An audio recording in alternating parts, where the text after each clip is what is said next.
Best friends that anybody could have. We're the three best friends that anyone could have. We're the three best friends that anyone can have. And we'll never, ever, ever, ever, ever leave each other. We're the best three friends that anybody could have. I mean the three best friends that anybody could have. That's right, the three best. We're the best three friends that anybody could have. I mean the three best.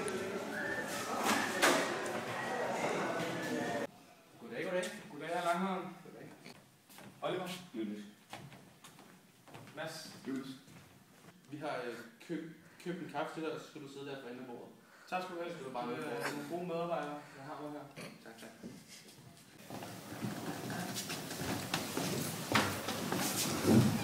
Julius, det er jo Lego her. Dit produkt, det er jo Lego-klodser, som vi har været inde og undersøgt. Det er til børn og teenager.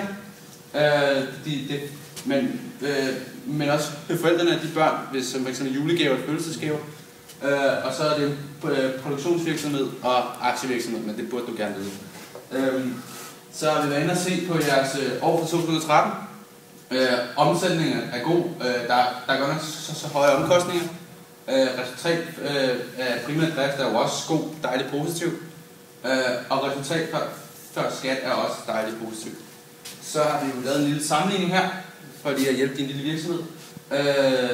Sådan gennem de forskellige år, resultat efter skat, og som man kan se, så har der jo været dejlig vækst. Det er jo også dejligt. Så er vi inde og se på din mission og vision, for at se, om det kan passe op med din strategi, som vi er i gang med at analysere lige nu. Og det ser sgu meget godt ud.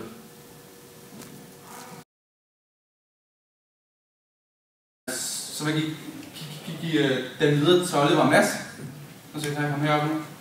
Yes, kom Mads. Undskyld.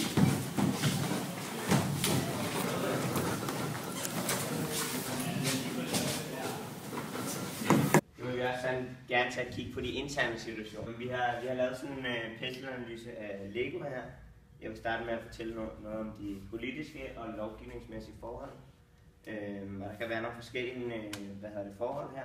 Og, det første det kan være forskellige regler om censur af legetøj, afhængig af hvilken målgruppe det henvender sig til. Der kan være forskellige forbud for Lego, for eksempel at deres legetøj ikke må illustrere sex eller stoffer. Der findes også lovgivning om hvorvidt produktionen, det vil sige hvilke materialer der må bruges. For eksempel findes der en lovgivning fra Miljøstyrelsen omkring hvilke kemikalier der må findes i legetøjet. Så har vi de økonomiske og demografiske forhold. Der har jeg valgt at sætte fokus på den globale finanskrise, som kan have en effekt på Lego. Blandt andet på virksomhedens efterspørgsel, indtjeningsevne eller vækst. For eksempel kan oliepriser have stor indflydelse på Lego, i og med at de bruger det meget i deres produktion af legetøj. Så har vi også, da Lego de betragtes som et dyrt legetøj, så kan efterspørgselen på Lego blive formindsket under en finanskrise. Fordi at Legos produkter er elastiske, hvilket betyder, at det ikke er en vare, der er nødvendig for alle mennesker. Så har vi sociale og kulturelle forhold, og der har børns legevaner, de har ændret sig meget de senere år, og det har haft en rigtig stor effekt på Lego. Børn nu til dags, de kan have en tendens til at søge mod mere elektronisk legetøj i stedet for det traditionelle legetøj. Jeg skal skide. Teknologiske og miljømæssige forhold. Som sagt før, så har den teknologiske udvikling haft stor indflydelse på Lego. Teknologisk legetøj er blevet mere og mere populært, hvilket også er derfor Lego de har sat sig på computerspil, film og andet i den kategori. Hvis vi kigger på det miljømæssige forhold, så har den globale opvarmning, som er et enormt debatteret emne, også en effekt på Lego. Lego de bruger nemlig en masse ikke-miljøvenlige materialer i deres produktion, som de bliver nødt til at omlægge på grund af det her.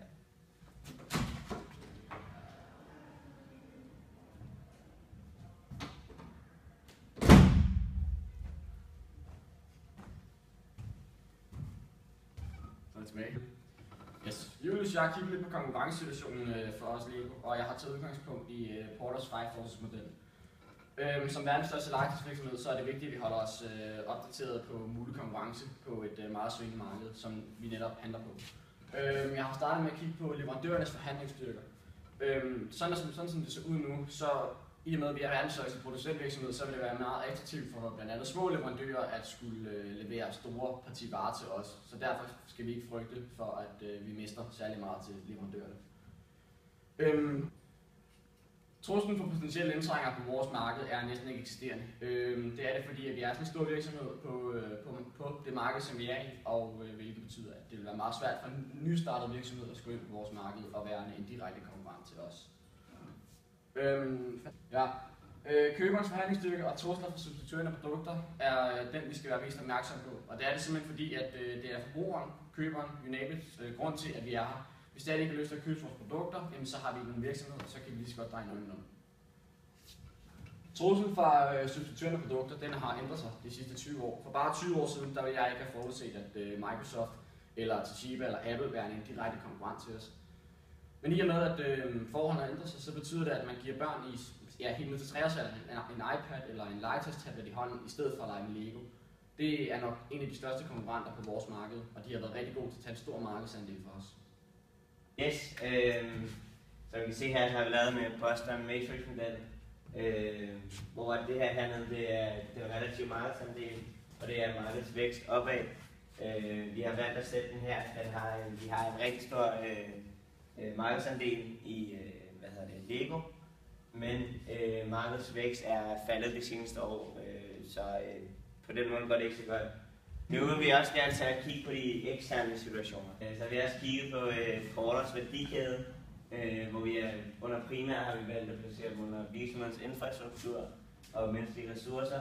Under sekundær så har vi fremstillingsproces, udgående logistik, markedsføring plus salg. Så er det din tur, Alexander. Ja, så er det SWOT-analyse. Ja, vi har så valgt at lave en SWOT-analyse sådan med styrker, svagheder, muligheder og trusler, for så at se, hvordan det er, at Lego sådan kunne udvikle sig. Der er masser af styrker i ved, for eksempel, at det er et stærkt brand, de er meget store på så et lille marked. Så i svagheder, der er der så, at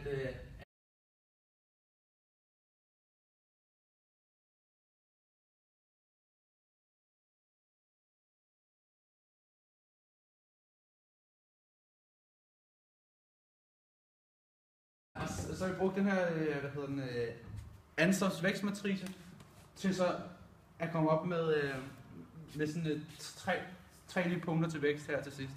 Og der man kan jo prøve sådan at gøre sin kundekreds bredere. Altså måske sådan lidt ældre børn, sådan teenager. Man kunne prøve at komme sådan over på det asiatiske marked, som Japan og Korea, som er et kæmpe marked, og så kunne man bare så fortsætte med sådan det, som vi allerede gør i forvejen. Altså sådan, komme sådan op med sådan en ny brand, som Lego Friends eller Lego Star Wars, for så hele tiden at være nye og friske. Det var det. Ja, tak for præsentationen. I har givet mig et godt overblik over, hvordan der foregår i virksomheden, og hvordan vi i fremtiden skal forsøge at komme videre med forskellige strategier. Jeg mener også, at vi skal fokusere på de stigende plastikpriser. Ja, men tusind tak for præsentationen. Jeg håber, at det er noget, I kan leve op til, og jeg vil selvfølgelig gå videre til bestyrelsen med det her. Tak for i dag. Tak for det. Tak for i dag. Tak for i dag. Can have, and we'll never, ever, ever, ever, ever leave each other. We're the best three friends that anybody can have. I mean, the three best friends that anybody can have. The friends, the three best friends. Plads er der på den telefon, tænker jeg. Sikkert ikke nok, men så Nej, bare på en anden. jeg har ikke noget. Hallo, den gider jeg ikke. Kom on.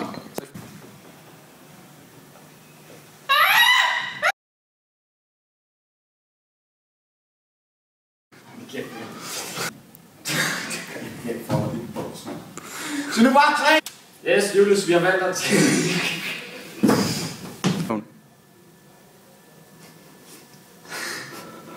Hold den anden gjorde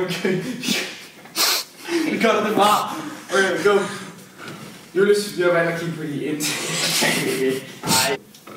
Julius, vi har valgt at kigge på de interne situationer for Lego. Vi har brugt pestanalysen, Order Svejforces og observations. 3, 2, 1. Nej, ikke nu. Han fucker lige med mit liv, den her. Hvilket også er derfor, at Lego de har sat sig på computerspil og film. 4. Teknologiske og miljømæssige forhold. Mads, synes jeg, det er fedt. Det er faktisk totalt, uprofessionelt. Ja, det er lige før. Ved du? Buser. En kører kommer over. Du skal kigge ud af det vindue. Ja. Den kører. Den kører stadigvæk med helt, kommer over. Trussel fra substituerende produkter fra barn til... Jeg skal skide.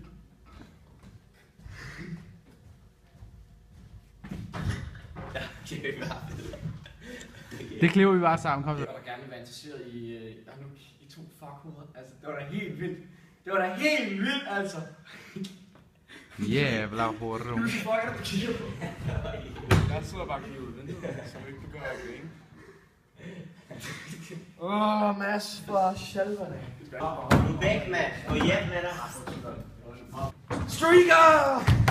Grandkort. Teknologiske og miljømæssige forhold. Som sagt før. Hvad er det, I to læg? Det takker.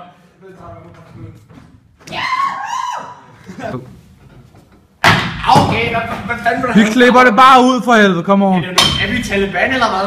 Nej, det er ISIS. Nu kører vi ISIS. Det kan stemmen ikke lide. Okay. Anders ser overleve. Gå lige ud og skid, Julius, eller et eller andet. Julius bare står i det der hjørne, så bare kigge ned mod væggen. Okay, vi kører. Det har vi gjort hele tiden. Har du taget det med? Ja. Fantastisk. Nå,